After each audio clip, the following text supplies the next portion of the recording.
کیا آپ یقین کریں گے کہ ایک شخص نے سمندر کے کنارے کشتیاں جلا دی اور 7,000 فوجیوں سے کہا اب آگے جانے کا کوئی راستہ نہیں، پھر 7,000 سپاہیوں کے ساتھ یورپ کی سب سے بڑی طاقت کو شکست دی۔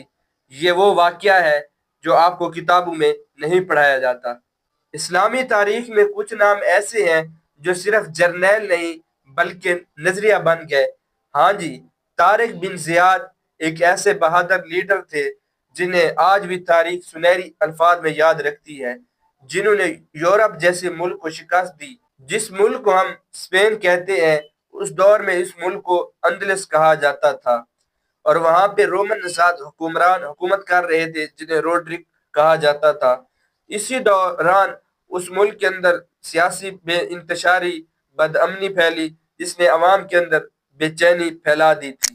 اسی دوران شمالی افریقہ میں مسلمان طاقت مضبوط ہو رہی تھی جو کہ مسلمانوں کی خیر خواہی کر رہے تھے۔ وہاں پہ گورنر تھا موسیٰ بن نصیر۔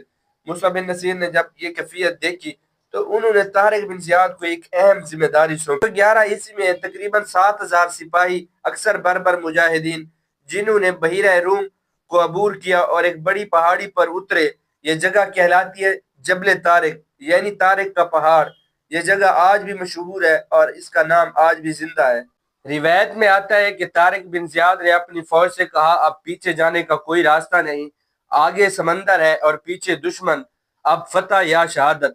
تاریخی ماہرین نے لکھا کہ جو کشتیوں جلانے والا واقعہ ہے، کچھ کہتے ہیں یہ سچ ہے، کچھ کہتے ہیں یہ سچ نہیں تھا۔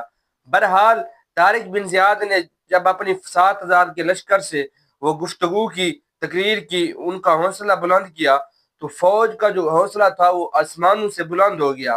ان میں اتنی جرأت آ گئی، وہ یہ فتح کرنے کے لیے تیار ہو گئے یا شہادت دینے کے لیے تیار ہو گئے تھے۔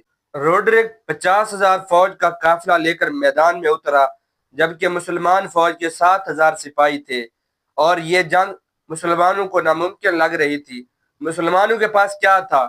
ایمان، اتحاد اور اللہ پر بھروسہ، جس کے یقین پر وہ جنگ میں اترے اور انہوں نے ناقابل شکست جنگ لڑ کر فتح حاصل کی۔ ہوا کئی دنوں تک جنگ جاری رہی۔ طارق بن زیاد خود اگلی صف میں جنگ لڑ رہے تھے۔ تاریخ کہتی ہے کہ روڈرک کی فوج ٹوٹ چکی تھی، وہ بھاگ چکا تھا، اور یوں بھاگا کہ پھر تاریخ گواہ ہے کہ وہ پھر کبھی میدان میں نظر نہیں آیا۔